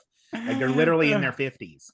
Yeah, but I mean, it's part of it is you can tell them, okay, I need you in 27 and 28. Yep. It's fine. It's the business part. Who cares? She would be if it's 3 specials and then she regenerates into some new up and coming person, or Davies does those while and said they don't want to. Him time. It could be anything. Davies, he's writing another series also. Yeah, like, you got to take all of those things into account. Yeah, and if RTD's vision is for, while he and Bad Wolf are doing things, that this is going to be event television, then that's how event television works. That's fine. I also think it wasn't the middle finger. It was, here. There is hope. There is a future. Yeah. And now you all talk about it while we sit in the background and try to figure out how that happens. there's also, and you can't fault them for it. There's also, to the casual viewer and to younger Doctor Who fans who grew up with Billie Piper as a fixture in Doctor Who. There's also that Billie Piper's back in Doctor Who, but Billie Piper's the Doctor. There is an interest factor that is generated by her casting, and you have to look at it from that sort of cynical business side of Yeah, things, because because yeah, you can't Doctor take Who that out needs of the viewers. equation. It doesn't need as many viewers as people seem to think it needs, but it does need viewers or Yeah, interest to be there. And yeah. there will be interest in people wanting to see what someone of the caliber of Billie Piper does with something like the legendary role of the Doctor. Again, we spoke earlier. This is something that is firmly implanted into sort of at least the British subconscious as a And British that's where they're Doctor. geared. I think they really are geared toward you guys. More the first 60-70% of their thoughts is how does it affect the British viewer? Because it is, they own part of this because they own part of the BBC. You know, Yes, yeah, we there's pay our that thing. license. Yeah. And we have to, by law, pay our license fee if we can have anything that can receive any BBC programming across any format. So if you can get something that can receive Radio 1, really, you need to be paying your license fee. Yeah. You know, so we have to pay for it. So they have to give us something back and keep us invested. And this will keep people talking, speculating, and ruminating on the And, future of Doctor Who while it's not on screen for a little yeah. while. Yeah. And I think you're exactly right. It is because this is okay, in 2005, this was a valuable license. This was a valuable intellectual property, Doctor Yeah. Who. It was doing as well as anything that had been off the air for 10 years. I mean, there was Star Trek because it had novels. We alternate fans doing it, comics. So we're always, every shows go off the air and they find a new life somewhere else. And it did. But now that its value, there's nothing, it cannot compare its value to the BBC now than it was 20 years ago because it is now an international show. Mhm. It is Well, 100%. It is on the same level as Star Trek, as Friends. It is that kind of level of television. It is something that has been seen around the world. And from 2005, that has grown and grown and grown. And the Disney deal is the pinnacle of that, is because Disney Plus is in almost every country in the world. And having that be the international faucet, you know what I mean? Yeah. Distribution company was a good idea because it got it in more people. And as we have always said, your first doctor is your doctor. There are kids who have sat down with Ncuti, and Ncuti is their doctor, because the kids that were Rose fans in 2005, say at 10 or 11, are now 31. Rose is, Billie Piper's coming back. She's going to be the doctor. You know, it could be that kind of feeling. And that's it's the thing is, and so we're and this is the thing, regardless country. of where the BBC is or where Disney is, again, it goes back, I feel like, in the simplest possible way, just to connect what you're talking about to what we were talking about earlier. Like, RTD has opened all of this up so that if someone is like, who is that? They can go watch it. Yeah. You know, they can the see who Hooniverse, Rose is. They can see why she's important. By the time that whatever it is that they're making with her comes out, everyone will and this is the other part, like, I still don't understand about people bemoaning and bewailing the casual fan. Like, do we not have we forgotten, like Belinda, have we forgotten pandemic Twitch marathons and like teenagers going bananas for the first Doctor? This happens over and over and over again. Like I said in a previous episode, that quote from, whether it's Plato or Socrates, I don't remember. You remember one flood only, but there were many previous ones. People can find out now about Rose. It's there. They can find the DVDs. They can find it on streaming. They can find it on iPlayer.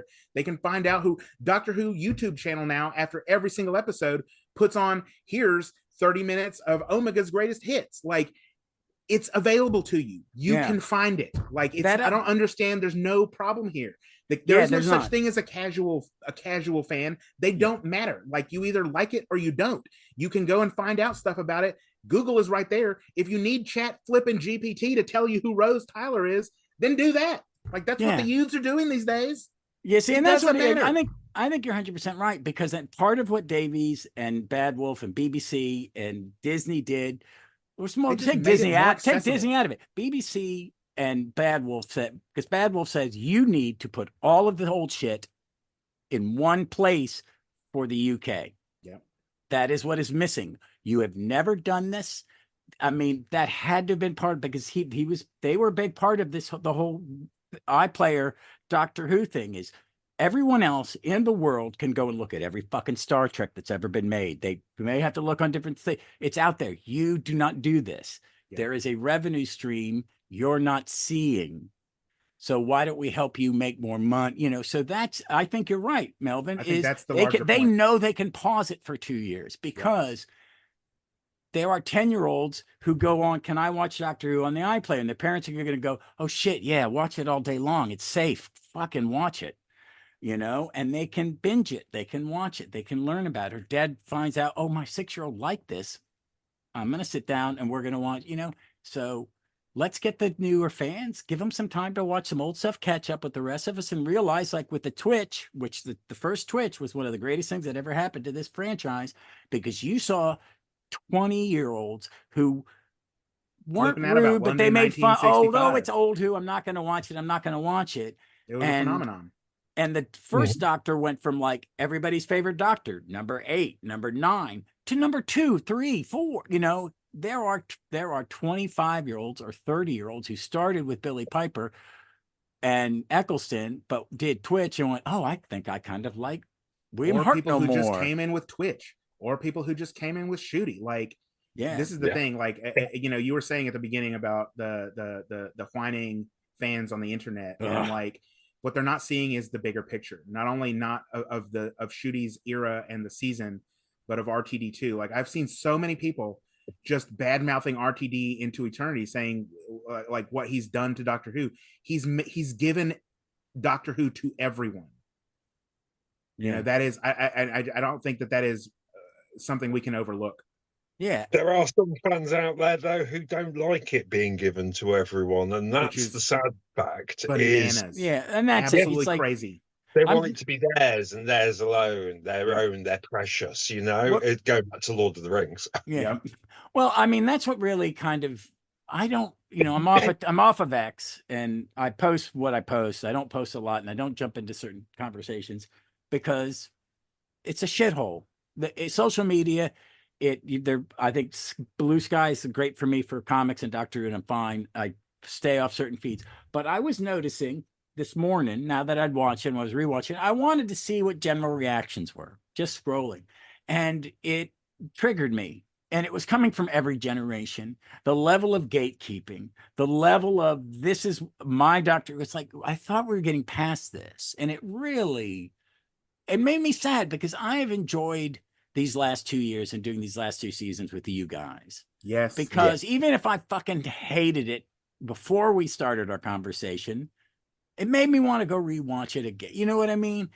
But I am that type of fan, and I've always been that, you know, I'm luckily, because I'm wired that way with my nerddom, is I always accept the next batch of version of it with open heart, because it's the characters. I don't give a shit about, you know, I mean, it's more. They're giving you more, and you're complaining they're giving you more. Yeah. Stop. Just, if you don't like that back, like you said, it's on 3 Doctors is on iPlayer. Go watch it. Yeah. You know, 10 years ago, I didn't really think highly of 3 Doctors. Because I go back and revisit it and go, you know what? I liked it. I get new eyes. Always watch with new eyes. I mean, that's kind of why I wanted to rewatch this one this morning, because I can't be, it couldn't be that bad.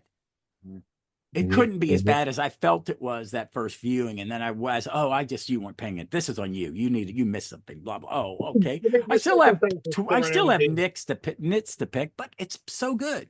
The circumstances surrounding your first viewing of something, it's like poor Melvin when he was ill. That really impacted his view of the Intergalactic Song Contest. Was it? It was the Intergalactic Song Contest, wasn't it? Yeah. So you're in a situation where your wife's not very well, your dogs are playing you up. Of course, you're not giving it your undivided attention, and that does have an impact. The mood you are in when you sit down to watch something. Melvin said at the start of this, he got himself in the right zone to be Oh no, open that is me and when we're done. While I'm editing and pacing, I'm going to eat a little chewy thing and smoke a little herbal remedy. My wife's asleep, and I'm going to watch it with new eyes. And that's why I still do the podcast. There are times, folks, I'm going to be honest with you. I have been thinking since Victoria left to just stopping going. I've done it for this just January 1st. Coming up will be 9 years doing this podcast. Jeff, we've been friends now like 8 years because you came on relatively early. Not So that early. Silver Nemesis was my first guest appearance, I think. Yeah. So I was forcing Vic to do it every week. It was, and then we had to change because it was my mental health thing. So I've been thinking about it. I'm just going to do it less often. I'm going to do stories and maybe do it every once a month for a while until because I would like to do other Who stuff instead of just the revisits. I'm going to run out of doctors to do. May randomize it somehow. I don't know, but I'd like to cover the new series, the spinoff, because we haven't had a good spinoff in a while. I love Sarah Jane. Of all the spinoffs, that's the one I could. And one day, I like I told Melvin before you came on. I've never watched the last season because I can't, because she can't be gone.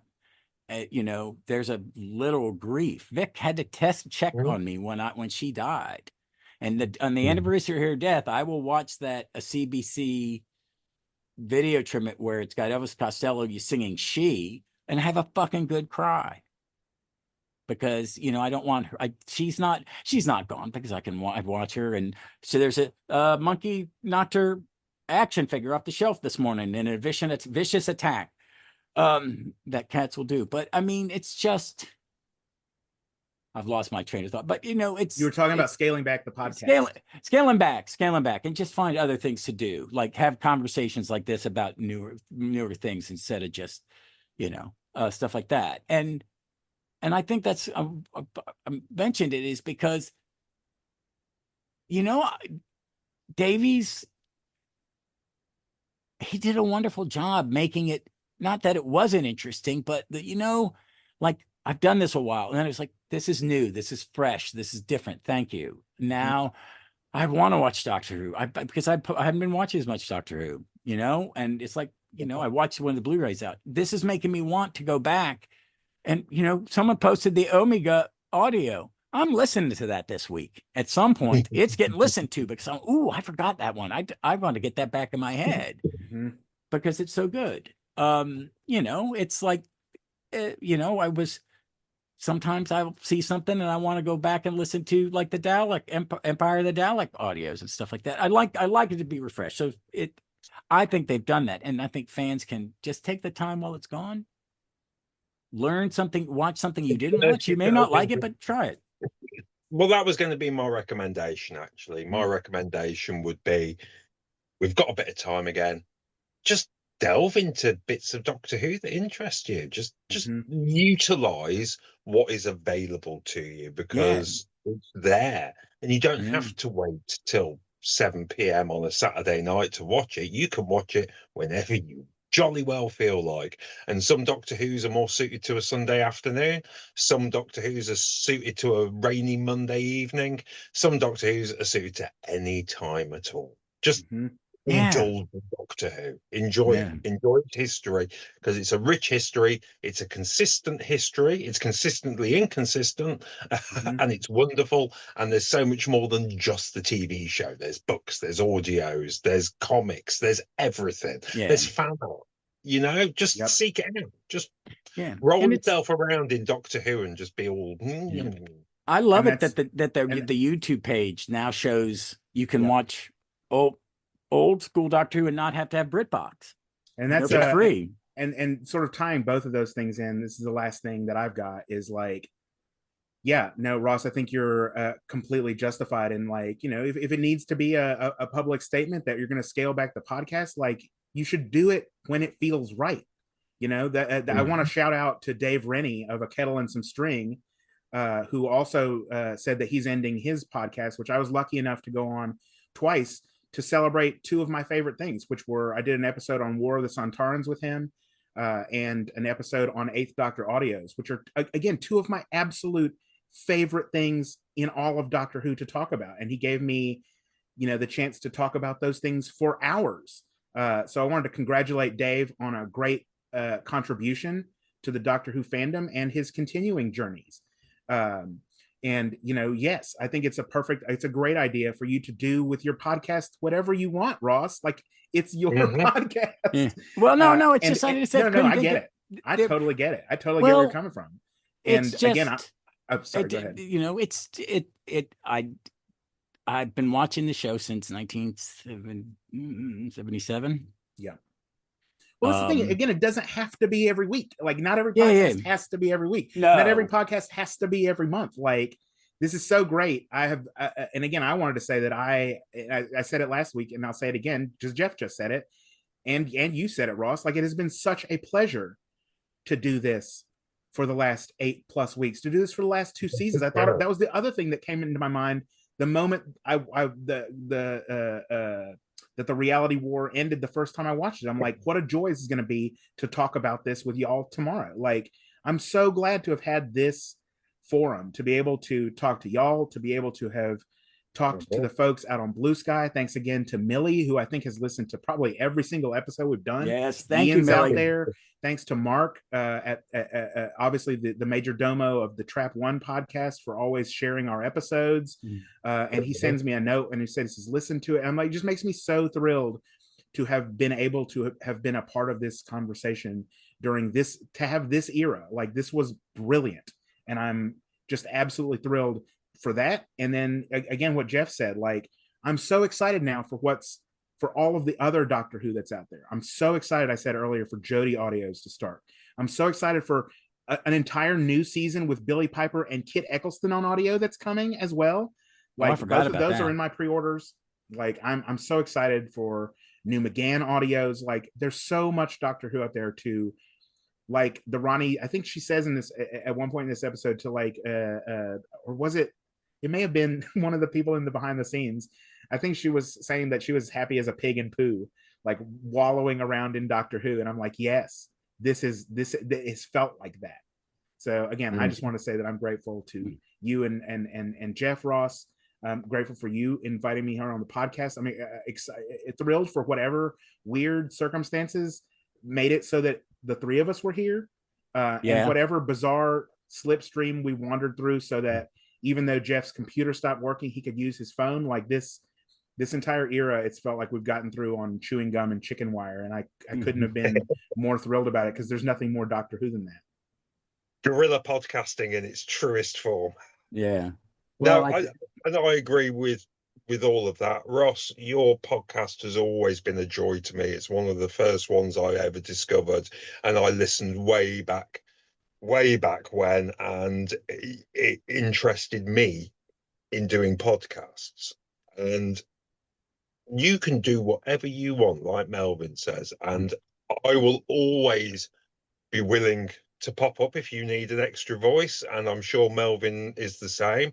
And I hope that we get something relatively soon, so that we three can come back together and keep talking about the things that we love.